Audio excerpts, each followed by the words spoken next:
업종 공략 업앤다운, 오늘은 KTB투자증권 영업부 이성훈 과장과 함께하겠습니다. 어서 오십시오. 네, 안녕하십니까. 자, 먼저 오늘 상승이 기대되는 업종부터 화면으로 만나보시겠습니다. 자, 이성훈 과장이 꼽은 상승 전망 섹터는 원화 강세 수혜 업종입니다. 바이든의 힘이라고 코멘트 해주셨는데요.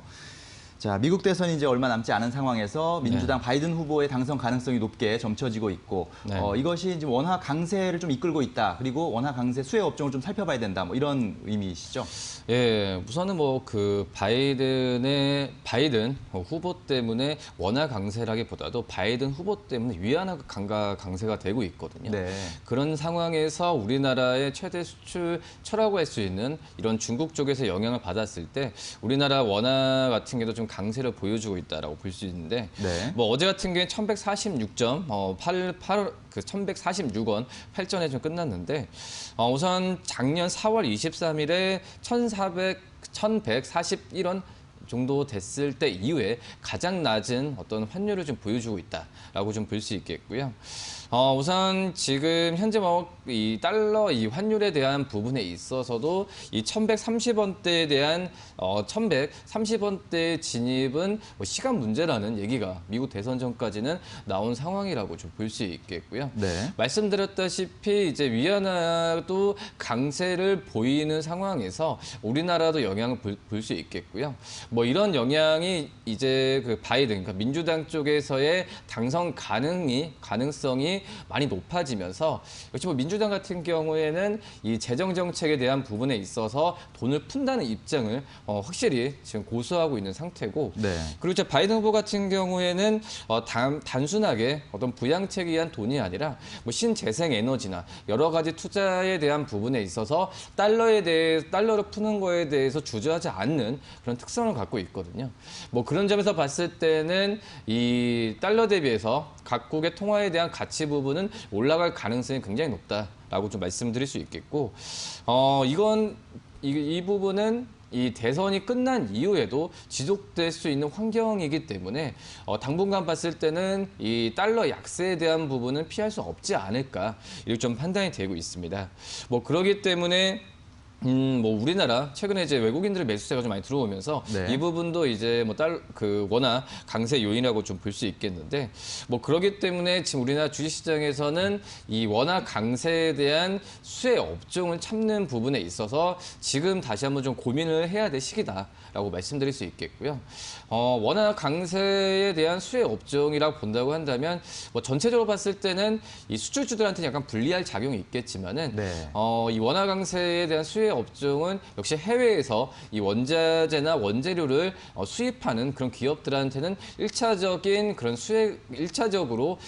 첫 번째 수혜가 되는 그 업종이라고 볼 수 있겠고요. 뭐 대표적으로 이제 음식료 업종이라고 볼 수 있겠죠. 해외에서 이 원재료를 수입하는 업체들 그리고 뭐 대한항공처럼 이제 뭐 제트유나 이런 부분을 수입하는 업체들 같은 경우에는 이 이익의 그 재무제표에 대해서 좀 긍정적인 상황이라고 볼 수 있겠고 하지만 이 부분은 약간 러프하게 좀 말씀을 드린 거고요. 지금 현재 같은 경우에는 이 코로나와 결부시킨다고 한다면은 해외 직구 관련된 이 종목들에 대한 부분이 일차적으로 관심을 받을 가능성이 높다. 왜냐하면 이제 원화에 대한 강세가 이어졌을 때 이 해외 직구에 대한 이 소비자들의 일차적인 어떤 그 소비가 더 늘어날 가능성이 있기 때문에 이 해외 직구와 관련된 이 홈쇼핑 업체들 그리고 다른 이제 결제 업체들 같은 경우에도 이 지금 현재 상태에서 수혜가 될 가능성이 있다라고 볼 수 있겠고요. 또 이제 은행주에 대한 관심도 한번 가져야 될 것 같아요. 역시 은행 같은 경우에도 이 외국 쪽에서의 뭐 달러에 대한 부채나 이런 부분에 있어서 이 원화 강세에 의한 이런 부채 비율도 낮아질 가능성도 있기 때문에 이 외환산 손익에 대해서 올라가는 상황으로 간다고 한다면 이 은행 업종들의 뭐 펀드멘탈도 개선될 가능성이 좀 있지 않을까 좀 이렇게 판단이 되고 있습니다. 네. 자, 현재 달러 약세, 원화 강세 현상이 최근 들어서 좀 강하게 나타나고 있는데요. 이런 모습들이 원재료를 수입하는, 원자재를 수입하는 업종에는 분명히 호재가 될 가능성이 크다라고 볼 수가 있겠고, 일반적으로 이제 원화 강세 상황에서는 음식료 업종이나 항공 업종이 보통 수혜주로 꼽히는데, 지금 코로나19의 국면에서는 역시 해외 직구 관련주를 조금 더 눈여겨보실 필요가 있다라는 의견이었습니다. 뭐 홈쇼핑주나 결제주, 그리고 은행 업종 관련해서 눈여겨보시면 좋겠다라는 의견이었고요. 자, 이번에는 피해야 할 섹터는 또 어떤 업종인지 지금 바로 화면으로 확인해 보시겠습니다. 자, 이성훈 과장이 꼽은 피해야 할 섹터는 전기차 관련주입니다. 리콜 이슈는 언제나 부담이라고 코멘트해 주셨는데요. 자, 지금 전기차 쪽에서 리콜 이슈가 있죠. 네, 지금 현재 이 코로나 EV, 그러니까 전기차에 대해서 지금 리콜에 대한 부분에 있어서 우선 지금 이 리콜에 대해서 대규모 이제 리콜이 좀 들어갔는데 지금 이제 문제 같은 경우에는 리콜 비용 그리고 이 리콜에 대한 이제 책임이 누가 질 거냐 이 부분이 가장 큰 관건이라 볼 수 있겠고요. 이 자동차 업종은 항상 리콜 이슈가 있었어요. 그러면서 이 주가에 좀 부담을 줬던 부분은 있었는데 이제 하지만 안타까운 부분은 이번에 코로나 전기차에 대해서 이제 리콜에 대해서 가장 크게 전방에 노출되는 게 현대차랑 이제 LG화학이잖아요. 네. 뭐 그런 점에서 봤을 때 이 현대차 같은 경우에도 주가에 고공행진이 있었고 LG화학 같은 경우에도 어제 이제 깜짝 실적을 좀 발표를 했거든요. 그렇죠. 근데 두 기업 다 이제 시장 대비해서 주가가 좋지 못했던 게 바로 이 리콜 이슈라고 좀 볼 수 있겠고요. 네. 그렇기 때문에 어제 LG화학 같은 경우에는 영업이익이 9,021억, 그러니까 전분기 그 작년 대비해서 158%의 증가하는 어닝 서프라이즈급의 그런 실적을 발표했음에도 불구하고 이런 그 주가에 대한 부분이 화다 못했던 게 이 리콜에 대한 부분에 있어서 심리가 약간 좀 불안하지 않았나 판단되고요. 아시겠지만 LG화학 같은 경우에는 물적 분할 이슈 때문에 이 어떤 실적을 잘 보여주면서 이거에 대해서 뭐 주주 달래기나 이런 부분에서 주가 부양에 대한 의지를 강하게 좀 피력을 했었는데 이런 리콜 이슈 때문에 어제 주가에 대한 부분이 전체적으로도 좀 좋지 않았다라고 좀 볼 수 있겠고요. 우선 이 어떤 리콜 비용이나 책임 소재 같은 경우에도 이 화재 원인이 가장 중요하겠죠. 네. 화재 원인 같은 경우에도 뭐 배터리 업체 셀 불량인지 아니면은 이제 완성차의 어떤 주행 거리가 뭐 늘리기 위해서 이 안전 마진을 너무 타이트하게 했는지 봤을 때 이런 부분이 이제 관건인데 이거에 대한 부분이 차차 이제 밝혀지겠죠. 밝혀지고 했을 텐데 이제 증권사 같은 경우에는 리콜 비용이 과연 얼마 정도 될 거냐 이제 추정을 해봤을 때 뭐 적게는 600억. 그리고 많게는 뭐 한 6천억 정도, 그러니까 10배 정도 차이가 나서 이게 참 시장에서의 가늠하기가 참 힘들다. 그렇군요. 뭐 그렇게 된다고 한다면 뭐 중간 정도라고 할 수 있는 그리고 그 전에 역사에서 봤을 때 리콜 비용이 한 2천억 정도 된다고 한다면은 뭐 이거에 대해서 또 이제 누가 또 이 비용을 지불하고 하는 부분은 차차 밝혀지겠죠. 하지만 적게는 이제 600억 정도라고 한다면은 어느 정도 그냥 단기적 이슈로 끝날 가능성도 있기 때문에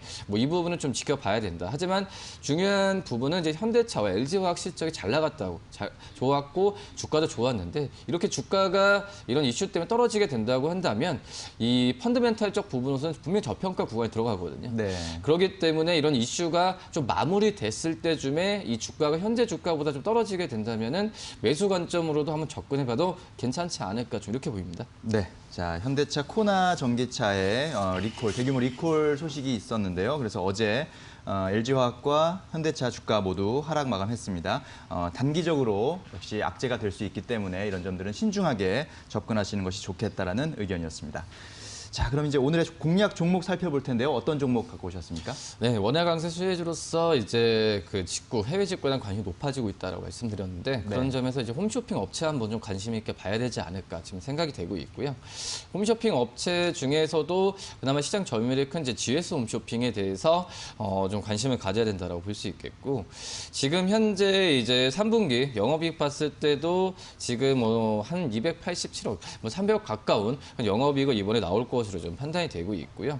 뭐 치국고, 그러니까 홈쇼핑은 이제 매출액이 아니죠. 치국고액으로 이 매출액을 좀 보여주고 있는데 이 3분기 때도 이 치국고액의 증가율이 오히려 지금 인터넷이 좀 떨어지고 뭐 TV나 이런 모바일 쪽에서의 치국고액은 좀 상승 부분이 3분기 때 지금 예상이 된다라고 좀 볼 수 있겠습니다. 뭐 그러기 때문에 이 뭐 거리두기에 대한 부분에서 1단계로 좀 완화가 됐잖아요. 네. 이거에 대해서 이제 이것 때문에 어떤 그 다른 GS 홈쇼핑에 대한 이 모바일이나 인터넷 쪽에서의 그 부분이 좀 안 좋지 않을까라고 걱정을 많이 하시지만 하지만 지금 봤을 때는 이 코로나에 대한 이 영향 같은 경우에는 지금까지 실제로 봤을 때도 큰 어떤 미치는 영향은 좀 없었다라고 좀 볼 수 있겠고 그러기 때문에 지금 현재 봤을 때는 홈쇼핑 업체들의 전체적으로 봤을 때도 3분기 실적은 좋아질 가능성이 굉장히 좀 있지 않을까 이렇게 판단이 되고 있습니다. 이 GS 홈쇼핑 같은 경우에 또 이제 강점이라고 할 수 있는 부분이 이제 현금성 자산에 대한 부분에 있어서 좀 그 현금성 자산이 다른 업종과 다른 종목 기업들에 비해서 좀 많다는 점에서 봤을 때도 네. 이 어떤 이 재무적인 안정성이 좀 있는 현재 상태라고 볼 수 있겠고요. 그리고 이제 그전에는 렌탈 자산이나 여행 상품 같은 어떤 GPM, 그러니까 이제 매출 총 이익률, 그러니까 이인이 많이 나지 않는 쪽에서 이제 GPM이 높은 유형 상품 쪽으로의 그 비중을 좀 많이 늘리고 있거든요. 그렇기 때문에 GS 홈쇼핑 같은 경우에도 지금 현재 봤을 때는 어느 정도 이제 사업 개선이 이 3분기 시점뿐만 아니라 4분기 내년 상반기까지 갈 가능성이 좀 있지 않을까 이렇게 판단이 되고 있습니다. 그렇기 때문에 지금 증권사 같은 경우에도 지금 목표 주가를 지금 17만 5천 원까지도 최대 잡는 그런 모습을 보여주고 있고요. 1차적인 목표가 15만 원, 그리고 손절가 12만 원 말씀드리도록 하겠습니다. 네, 자 GS 홈쇼핑을 오늘의 공략 종목으로 꼽아주셨고요. 상승 예상 업종으로는 원화 강세 수혜 섹터, 그리고 하락 예상 업종으로는 전기차 sek터를 꼽아주셨습니다. 저희가 전해드린 투자 정보 잘 활용하시고요. 투자에 대한 판단은 시청자 여러분의 몫이라는 점 다시 한번 말씀드립니다. 이성훈 과장님 오늘 말씀 잘 들었습니다. 감사합니다. 네, 감사합니다.